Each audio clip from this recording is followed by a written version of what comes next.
الحمد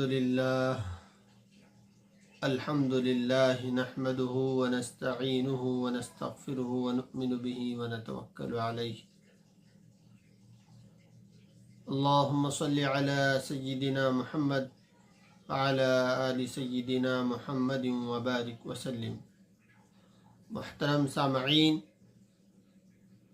آج میں آپ کی خدمت میں وفات رسول کی کچھ تفصیلات بیان کروں گا.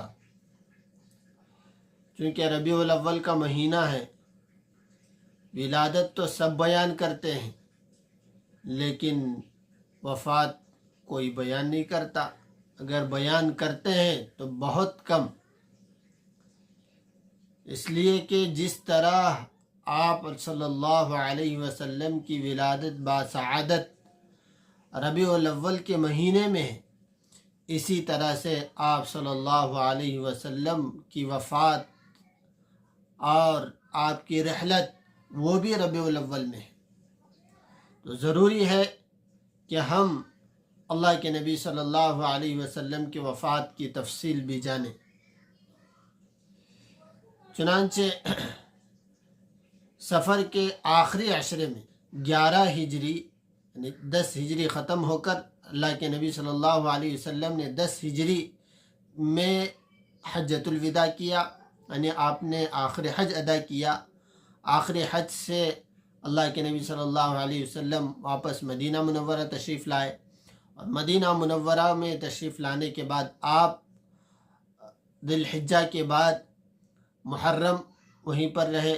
پھر سفر گزرا. سفر کے آخری عشرے میں آپ صلی اللہ علیہ وسلم بیمار ہوئے. چنانچہ ایک مرتبہ اللہ کے نبی صلی اللہ علیہ وسلم آرام فرما رہے تھے. اچانک اللہ کے نبی صلی اللہ علیہ وسلم بیدار ہوئے اور اپنے غلام سے کہا کہ مجھے اہل بقیع کے لیے استغفار کرنے کا حکم ہوا ہے. چنانچہ آپ گئے، استغفار کیے. واپس آنے پر اللہ کے نبی صلی اللہ علیہ وسلم کے سر میں شدید درد شروع ہوا. پھر آہستہ آہستہ بخار آنی شروع ہوئی. اسی بیماری کی حالت میں آپ اپنے ازواج مطہرات کے پاس جایا کرتے تھے. یہ جو بیماری کی ابتدا ہوئی ہے، اس وقت حضرت میمونہ رضی اللہ عنہا کی باری تھی. آپ علیہ السلام نے اسی بیماری کی حالت میں تمام باریاں مکمل کی. لیکن جب آپ کی تکلیف بہت زیادہ ہو گئی، مرض کے اندر، بیماری کے اندر شدت آ گئی، تیزی آ گئی، تو آپ نے تمام ازواج مطہرات سے اجازت لے کر اماں جان عائشہ رضی اللہ تعالی عنہا کے گھر میں قیام فرمایا. اللہ کے نبی صلی اللہ علیہ وسلم نے پیر کے دن حضرت عائشہ رضی اللہ عنہا کے گھر میں قیام فرمایا، اور پیر کے دن سے لے کر آئندہ پیر تک آپ ان کے گھر میں رہے، اور آئندہ آنے والے یعنی 8 دن اللہ کے نبی صلی اللہ علیہ وسلم نے وہاں قیام فرمایا. اس دوران کئی سارے واقعات پیش آئے ہیں. ایک واقعہ یہ پیش آیا، ماں جان حضرت عائشہ رضی اللہ عنہا فرماتی ہیں کہ جس وقت آپ علیہ السلام میرے گھر تشریف لائے تو میرے سر میں شدید درد ہو رہا تھا. یہاں تک کہ میں نے کہا وارساہ، ہائے میرا سر، کہیں اس درد کی وجہ سے میری وفات نہ ہو جائے. آپ نے فرمایا وارساہ کہ میرا سر تو بہت زیادہ درد ہو رہا ہے، میرے سر میں بہت زیادہ درد ہو رہا ہے. مجھے ایسا لگتا ہے کہ اسی درد کی وجہ سے میری وفات ہو جائے گی. پھر آپ صلی اللہ علیہ وسلم نے فرمایا عائشہ، اگر تم میرے سے پہلے تمہاری وفات ہو جائے، تمہارا انتقال ہو جائے، تو تمہیں کس بات کا غم ہے؟ میں تمہاری تدفین کروں گا، تمہاری تجہیز کروں گا، تمہاری نماز جنازہ پڑھاؤں گا، اور تمہاری تدفین کے بعد تمہارے لیے دعائے مغفرت کروں گا. حضرت عائشہ رضی اللہ تعالی عنہا نے ناز میں فرمایا اچھا آپ میری موت چاہتے ہیں اور میرے اس جہاں کے رخصت ہو جانے کے بعد آپ اپنی دوسری زوجہ کے ساتھ یہاں آرام سے رہیں گے میرے ہی گھر میں؟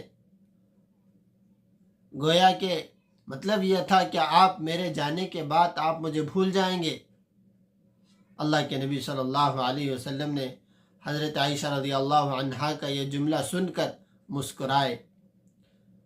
یعنی مسکرانے اس وجہ سے ہے کہ یہ غافلات المؤمنات ہے، اسے معلوم نہیں کہ میں ہی دنیا سے جا رہا ہوں۔ تو غرض اسے ایک اور واقعہ یہ پیش آیا کہ اللہ کے نبی صلی اللہ علیہ وسلم اس بیماری کے دوران ایک مرتبہ حضرت فاطمہ رضی اللہ عنہا کو بلایا، جو آپ کی چہیتی لاڈلی لخت جگر تھی، نور نظر تھی۔ بلا کر آپ نے کان میں کچھ ارشاد فرمایا، آپ رونے لگی۔ پھر تھوڑی دیر کے بعد آپ نے پھر دوبارہ اور کان قریب لا کر ایک اور بات کہی، آپ مسکرائی اور ہنسنے لگی۔ حضرت عائشہ رضی اللہ عنہا فرماتی ہیں، آپ کی دنیا سے چلے جانے کے بعد ہم نے حضرت فاطمہ سے پوچھا کہ کیا معاملہ تھا؟